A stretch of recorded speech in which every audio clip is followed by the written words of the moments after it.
Hai, welcome back with Miss M. Udah lama gue nggak ngevlog, aduh. Udah lama nggak di depan kamera, udah lama nggak ngomong di depan kamera, udah lama aku nggak pegang-pegang kamera. Dan sekarang akhirnya aku bisa ngevlog lagi, tapi pinjem kamar orang. Dan bisa dilihat dong, nggak ada spray, nggak ada bantal. Ini pokoknya kamar yang masih belum di kamar yang nggak diapa-apain. Kemungkinan besar ngevlognya ke depannya akan diselingi lebih banyak apa namanya, lebih banyak dan lebih banyak cerita, lebih banyak ngomong, lebih banyak ngobrol, karena kalau ngobrol harus dua orang dan gue sendirian ya. Oke lah, pokoknya gitu, banyak ngomong karena I'm on diet process. Jadi gue lagi ngurangin makan. Akan ada makan-makan seperti konten gue sebelum-sebelumnya, akan ada masak-masak tapi diselingi dan akan lebih banyak ngomong kayak gini. Ya, jangan diansap, jangan diabaikan, tetap ditonton please, karena gue butuh penonton. Oke, kita akan bahas, bukan kita sih, gue akan bahas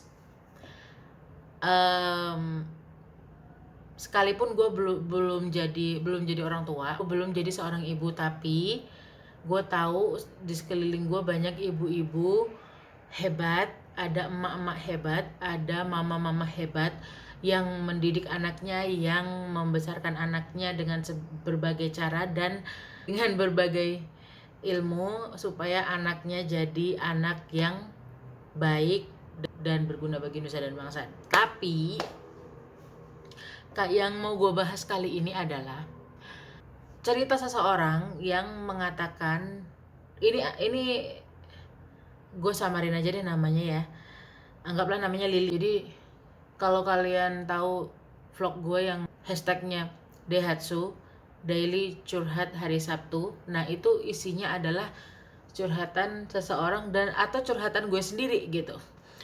Cerita seseorang yang mau diceritain, yang mau dicurhatin di sini dengan syarat dia setuju dan namanya disamarkan dan dia bersedia untuk di-sharekan ceritanya ke vlog gue gitu. Sebut saja namanya Lili. Lili ini adalah anak yang dibesarkan di keluarga yang menurut dia adalah otoriter. Jadi yang sangat-sangat mutlak sama perintah gitu. Dia itu sempat stres dan dia sempat kabur. Nggak tahu dia kaburnya kemana karena dia nggak cerita juga. Jadi dia itu kabur karena dia nggak tahan sama permintaan papanya yang dia itu harus dalam satu hari dia harus terus beraktivitas sudah yang berhubungan dengan pelajaran gitu.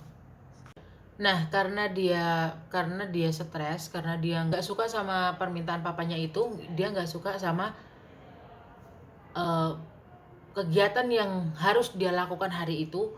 Jadi dia berusaha untuk menenangkan diri dia dengan cara ya dia main game di kamar pakai HP, terus dia telepon teman-temannya, dia update status, dia pokoknya dia itu aktif di sosmed sampai akhirnya kakaknya dia itu menemukan status dia yang mengatakan hidup kok gini banget sih gitu. Jadi dan karena mereka keluarga berada ya, jadi mama papanya mereka juga main sosmed. Nah tiba-tiba kakaknya itu bukan iseng ya, tunjukin ke papanya. Jadi papanya lihat terus dia dipanggil, kamu maksudnya kenapa hidup kayak gini banget tuh, kenapa katanya. Gini bangetnya tuh kenapa, kamu kenapa di rumah ini, kamu ke uang dikasih, pokoknya intinya semuanya kehidupan kamu di sini dicukupin gitu. Sementara si Lili ini dia secara materi berkecukupan, dia bisa dibilang hidupnya mewah dibanding teman-temannya. Dia adalah orang yang paling beruntung gitu. Jadi papanya itu merasa papa mamanya sudah memberikan semua yang terbaik yang harus mereka berikan untuk si Lily ini. Tapi si Lily tuh nggak mau, bukan itu yang dia mau, bukan itu yang dia maksud gitu. Jadi dia itu pengennya dalam hal sekecil apapun Lily ini ingin diperhatiin. Dalam hal sekecil apapun Lily ini ingin dipuji. Dalam hal sekecil apapun Lily ini pingin diperhatikan secara khusus gitu. Nah, karena I know di dalam satu keluarga itu pasti karakter anak-anaknya pasti berbeda ya, dan cara mendidik orang tua itu pasti dengan cara mereka masing-masing dengan tujuan yang sama. Anaknya ingin anaknya menjadi anak yang baik, anak yang pandai dan berguna bagi nusa dan bangsa, dan bisa menjadi penerus orang tuanya. Lily, kalau kamu nonton video ini, aku berharap kamu bisa membawa diri kamu baik-baik. Jadi orang tua itu adalah tetap orang tua kamu nggak boleh nggak sopan sama mereka, kamu nggak boleh durhaka sama mereka. Apapun yang mereka kerjakan untuk kamu, apapun yang mereka berikan untuk kamu, itu adalah untuk kebaikan kamu. Jadi sesusah apapun yang kamu jalani di dalam keluarga kamu harus tetap bersyukur, karena tidak semua orang bisa merasakan apa yang kamu rasakan sekarang.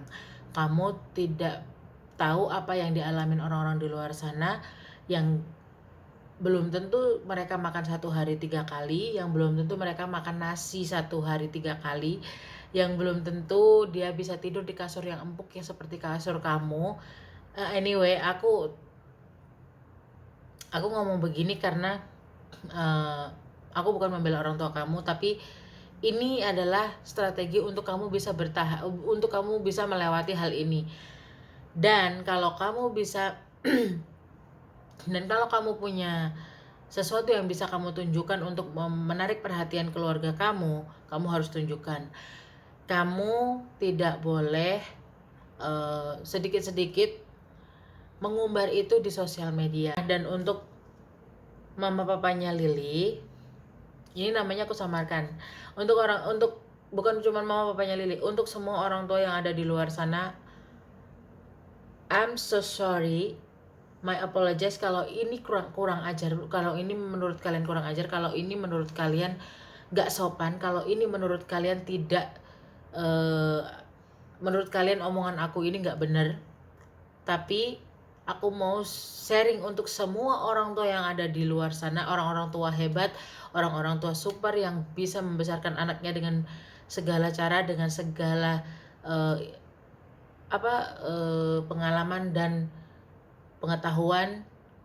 Untuk semua orang tua yang sudah berhasil mendidik anaknya, I'm respectful untuk orang-orang tua yang udah berhasil mendidik anaknya dan membesarkan anaknya. Tapi ada hal yang harus diketahui, bahwa seorang anak itu tidak pernah minta, tidak pernah menjadwalkan dirinya untuk lahir di dunia ini kalau bukan kemauan orang tuanya. Jadi untuk bapak-bapak dan ibu-ibu yang di luar sana yang masih belum punya anak atau belum punya momongan, mungkin akan ada pro dan kontranya aku ngomong begini, karena orang pasti akan ngomong, lu kan belum punya anak, lu bisa ngomong gitu, lu belum punya anak. Oke. Yang kedua, lu kan belum nikah, lu belum ngerasain rumah tangga itu gimana. Oke.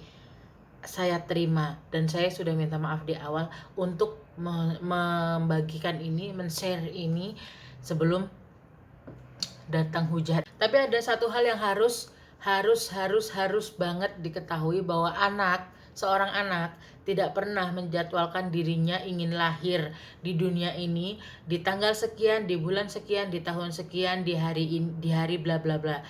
Dia tidak pernah menjadwalkan dirinya untuk lahir di dunia ini kalau bukan kemauan dari si bapak dan ibunya. Jadi masa lalu orang tua itu pasti masing-masing. Masa lalu orang tua, ayah dan ibu seorang anak itu pasti masing-masing. Dan percayalah, karakter yang dulu kalian punya, karakter yang dulu orang tuanya punya, atau misalnya bapaknya punya atau ibunya punya, karakter yang dulu bapak ibunya punya, pasti akan ada di DNA anak ini. Jadi kalau misalnya seorang anak ini melakukan hal yang sama dengan bapak atau ibunya yang dulu lakukan, ya itu bukan salah mereka. Itu adalah kesalahan orang tua mereka. Itu adalah kesalahan orang tua anak-anak ini. Jadi kalau misalnya seorang anak melakukan suatu kesalahan yang sama seperti mama atau papanya mereka dulu lakukan, yaitu karena mama papanya dulu melakukan itu, dan itu pasti otomatis akan ada di DNA anak ini gitu.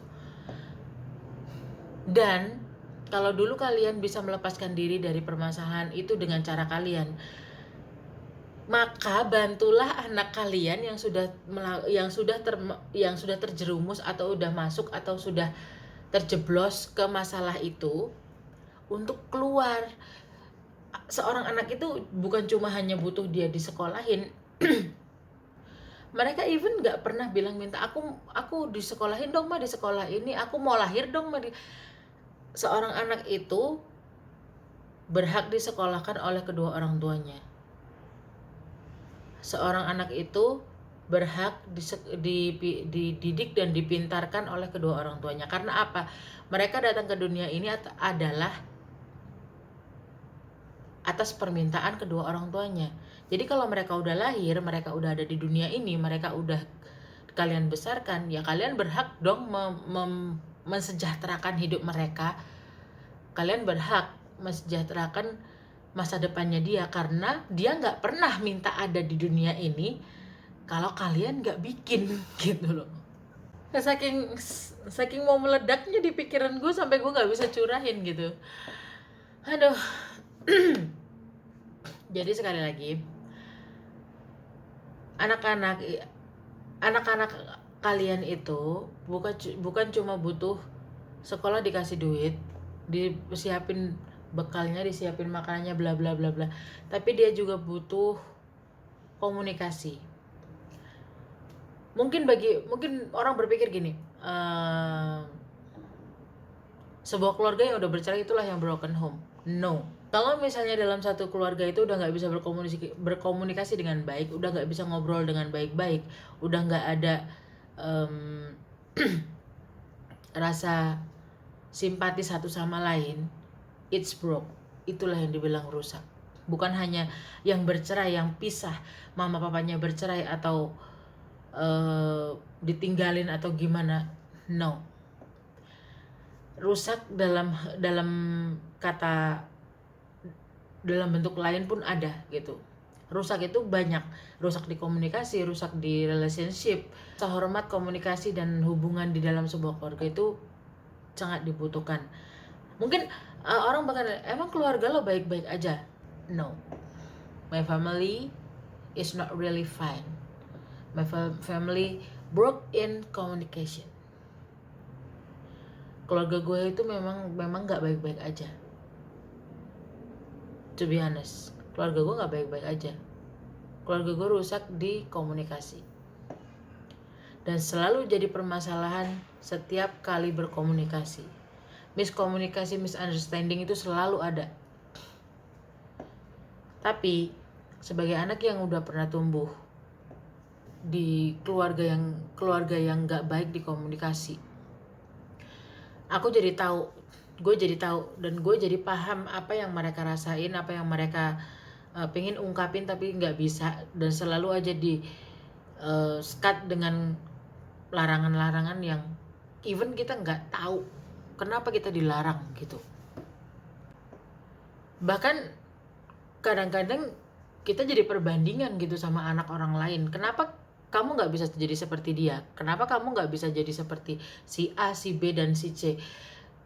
Dan itu yang bikin seorang anak kadang-kadang merasa, kenapa gue nggak jadi anak dia aja gitu? Kenapa gue jadi anaknya mereka? Kenapa tuh anak gak jadi anak kamu, ke anak mama papaku aja gitu? Dan itu tuh selalu sering banget gue denger. Dan gue merasa sedih gitu. Dan gue berpikir gini, kalau lu nggak niat ngelahirin anak lu, kenapa lu lahirin? Kenapa ketika dia udah gede lu bandingin sama anak orang lain yang even you don't know well about her, about him, bahkan yang kalian sendiri tuh belum tahu pasti karakter dia seperti apa, keluarga, tingkah laku dia seperti apa. Kalian yang udah tahu dan udah sering lihat karakter anak kalian, sifat anak kalian, kebiasaan anak kalian, yang kalian sendiri tuh sebenarnya udah sadar gitu kalau itu tuh sifat dan karakter kalian zaman dulu gitu, ketika kalian masih di usia dia. Tapi kalian selalu mencegah dan selalu membatasi anak ini untuk nggak ada di sana gitu, untuk nggak melakukan itu, tapi dengan cara yang salah. Yang mereka tahu tuh mereka menyenangkan hati orang tua mereka, yang mereka tahu itu mereka melakukan apa yang orang tuanya perintah, dan mereka tidak melakukan apa yang orang tuanya larang. Even mereka tidak tahu kenapa dilarang, dengan alasan yang nggak jelas, dengan alasan yang tidak spesifik, mereka tetap melakukan karena mereka anak, posisinya seorang anak. Dan kalau seorang anak bisa ngomong dan bertanya, kenapa sih nggak boleh? Emang kenapa ini nggak boleh dilakuin? Otomatis kena marah, percaya deh. Pasti ada bentakan, pasti ada larangan, pasti ada cacian, ada makian. Itu udah pasti. Kamu nurut nggak sih sama mama? Kamu nurut nggak sih sama papa? Pasti akan ada kata-kata seperti itu. Tapi kayaknya itu udah cukup lah. Jangan lagi terjadi. Dan untuk Lily, kamu harus tetap semangat. Kamu harus tetap jadi anak yang baik. Kamu harus tetap jadi anak yang berbakti sama orang tua. Kamu harus tetap jadi orang yang kuat. Karena ketika kamu bisa melewati hal itu, kan kamu bisa melewati hal-hal sulit yang ada di depan kamu, maka itulah yang dikatakan kamu jadi pemenang. Kalau kamu nggak bisa melewati hal-hal sulit yang ada di depan kamu, even itu sebenarnya bagi orang lain nggak terlalu sulit, tapi bagi kamu itu sulit, kamu harus menang dari situasi itu. Dan untuk orang tua Lily, dan untuk semua orang tua yang ada di luar sana, biasakan untuk mendengar apa yang menjadi isi hati anak-anak kalian. Biasakan untuk mendengar apa yang jadi unek-unek anak kalian. Anak-anak itu tidak melulu harus dilarang, tidak melulu harus dimanja, tidak melulu harus dibentak, tidak melulu harus dipukul, tidak melulu harus diatur begini-begini. Ada saatnya mereka punya keinginan sendiri yang mungkin itu kecil banget, keinginan yang sangat kecil banget, tapi itu bikin mereka senang gitu. Itu keinginan yang bisa membahagiakan hati dia, tapi dengan syarat harus dikasih pengertian. Apalagi anak-anak zaman sekarang ya, pemikirannya lebih kritis, dan mereka sekarang udah kenal sosial media. Di zaman-zaman sekarang Android udah kemana-mana, HP udah pada layar sentuh semua, bukan HP yang tulalit lagi, dan itu akan lebih bahaya. Jadi sedih sih kalau aku dengar cerita kayak gini, karena apa ya, anak itu nggak ada yang bodoh, anak itu nggak ada yang nakal, anak itu tidak ada yang bandel, anak itu tidak ada yang badung. Tergantung gimana cara orang tuanya mendidiknya, dan ini yang paling penting, masa lalu orang tuanya seperti apa dulu. Makanya ada masa dimana orang tua itu harus ngobrol heart to heart ke anak gitu. Jadi ada masa dimana anak itu harus tahu masa lalu mama papanya gimana, dan gimana dia harus menghadapi ini, dan gimana si anak ini supaya tidak melakukan hal yang sama.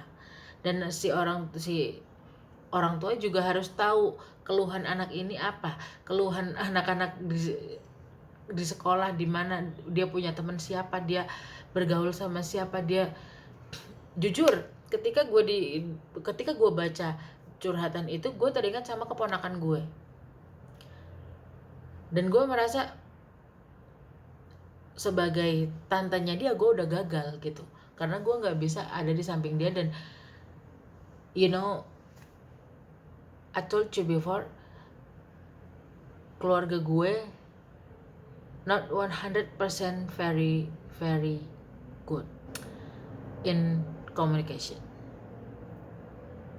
Oke, jadi Lily, apapun yang terjadi di keluarga kamu, kamu adalah anak yang hebat, kamu adalah anak yang baik, kamu adalah anak yang pintar, kamu adalah anak yang berbakti kepada orang tua. Aku doain dari sini kamu tetap bisa menjalani kehidupan kamu dan kamu tetap jadi anak yang berbakti sama orang tua. Dan aku juga berdoa buat kedua orang tuanya Lily, kalian tetap jadi orang tua yang bijak, kalian tetap jadi orang tua yang baik untuk anak-anak kalian, dan tanpa mengurangi rasa hormat, dengan sangat-sangat hati, tolong untuk tidak terlalu memporsir, untuk tidak terlalu memaksa Lily atau anak-anak yang lain untuk menjadi seperti yang Anda mau, karena setiap anak itu pasti punya kemampuan dan kreativitas masing-masing, dan kasihlah kesempatan mereka untuk mengembangkan itu, kasihlah kesempatan mereka untuk menunjukkan kalau mereka itu juga bisa gitu. Tetap dalam kontrol, tetap dalam pengawasan, tapi didukung juga gitu, karena yang mereka butuhkan itu adalah support dan perhatian, kasih sayang. Mungkin uang ini materi lainnya adalah hal pendukung, tapi hal yang sangat diperlukan itu adalah komunikasi, perhatian, support, dan kasih sayang. Jadi aku harap video ini bisa jadi pelajaran buat aku, buat semuanya, buat teman-teman semuanya yang nonton. Dan sekali lagi, ini tidak untuk menghakimi siapapun, tapi ini adalah ungkapan yang mungkin banyak yang orang-orang tua nggak tahu, bahwa anak juga punya kesempatan untuk berbicara, anak juga harus punya ruang di keluarga untuk berbicara. Jadi sekali lagi, ini bukan untuk bersifat ini bukan mau menghakimi atau bersifat kurang ajar terhadap orang-orang tua yang ada di luar sana. Biar bagaimanapun, kalian adalah orang-orang tua yang hebat, kalian adalah orang-orang tua yang super, yang bisa mendidik anak dan membesarkan anak kalian. Tapi ada satu hal yang harus kalian tahu, mereka juga berhak mengemukakan dan mencurahkan isi hati mereka. Oke? Dan kalau kalian punya pengalaman, dan kalau kalian bersedia pengalaman atau cerita kalian di sharing di vlog gue, bisa email dan DM di IG gue, nanti ada di bawah sini. Oke, sekian Daihatsu hari ini. Terima kasih.